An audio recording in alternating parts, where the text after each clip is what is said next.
प्रिय विद्यार्थियों, आज हम जैन दर्शन में जीव के बंधन और मुक्ति पर बात करेंगे। जैन दर्शन का उद्देश्य बंधन से मुक्ति है। जैन दर्शन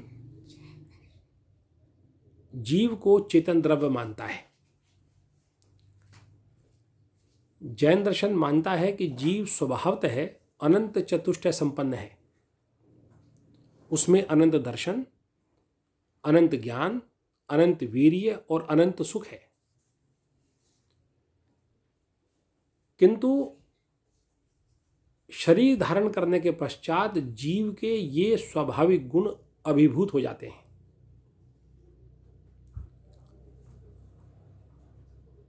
जैन दर्शन मानता है कि जैसे जीव के पूर्व कर्म होते हैं वैसा जीव को शरीर प्राप्त होता है। शरीर पुद्गलों से बना होता है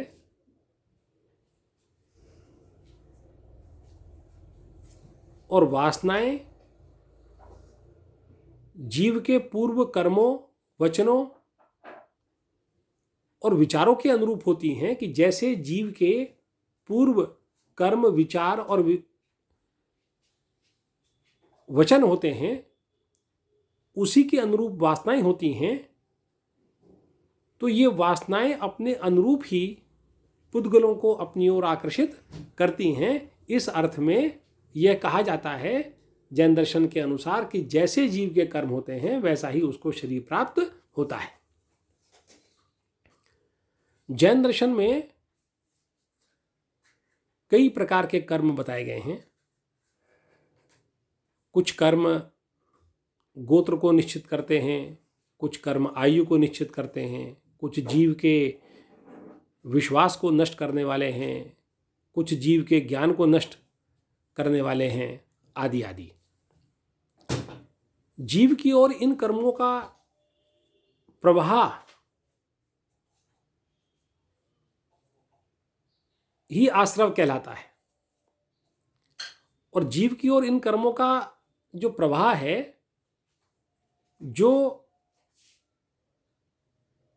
कर्म जीव की ओर आ रहे हैं वह कषाय के कारण आ रहे हैं।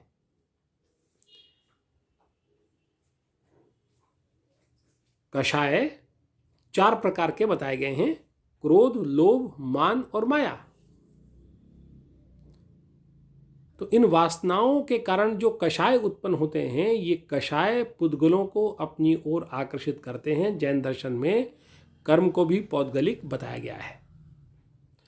तो इन कर्मों का प्रवाह जीव की तरफ होता है, जीव की ओर होता है और जीव कर्मों के बंधन में पड़ जाता है, उसका बंधन हो जाता है। तो इन कर्मों का जीव में प्रवेशी बंधन है और कर्मों से आत्यंतिक, जब कर्मों का जीव में आत्यंतिक क्षय हो जाता है तो यही उसकी मुक्ति है।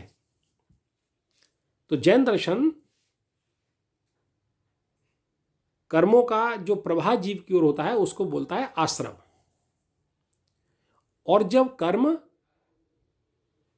और शरीर ओतप्रोत हो जाते हैं, क्योंकि दोनों पौद्गलिक हैं, ओतप्रोत हो जाते हैं, तो ये बंध है।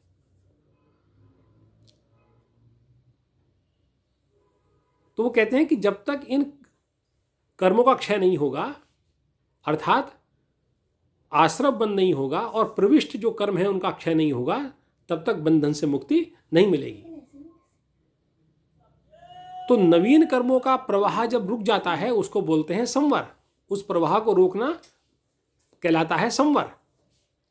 और जो पहले से ही जीव में प्रविष्ट कर्म हैं, जब उनका क्षय हो जाता है तो उसको कहते हैं निर्जरा।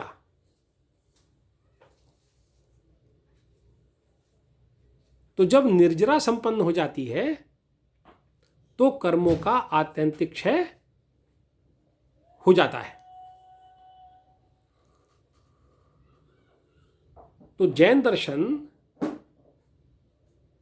कर्मों के कारण जीव का बंधन मानता है और कर्मों के क्षय होते ही वह जीव की मुक्ति मानता है। तो एक प्रकार से हम कह सकते हैं कि मिथ्या दर्शन, मिथ्या ज्ञान और मिथ्या चरित्र के कारण बंधन होता है, और सम्यक दर्शन, सम्यक ज्ञान और सम्यक चरित्र के कारण मुक्ति होती है, कर्मों का क्षय होता है। सम्यक दर्शन का अर्थ है तीर्थंकरों के वचनों में विश्वास। इससे जो उत्पन्न ज्ञान होता है वह आंशिक होता है, और जीव और अजीव के मूल तत्वों का ज्ञान सम्यक ज्ञान है। यह ज्ञान यथार्थ होता है।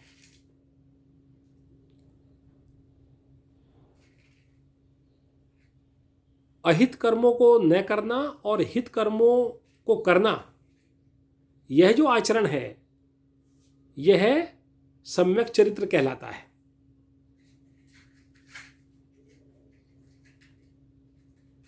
सम्यक चरित्र में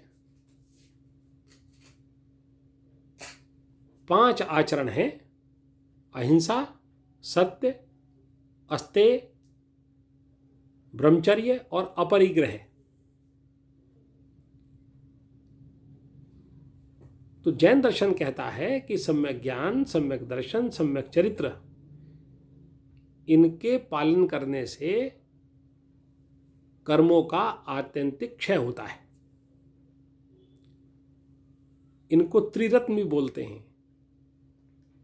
तो त्रिरत्न का पालन करने से जीव के कर्मों का आत्यंतिक क्षय होता है, और आत्यंतिक क्षय होने के बाद जीव अपने स्वाभाविक गुणों को प्राप्त कर लेता है।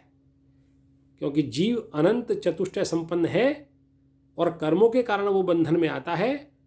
कर्मों के नितांत क्षय होने पर यह उसकी स्वाभाविक अवस्था उसको प्राप्त हो जाती है। यही जीव का बंधन से मुक्त होना है। जब वह अनंत चतुष्टय संपन्न हो जाता है तो यही जीव की मुक्ति है। धन्यवाद।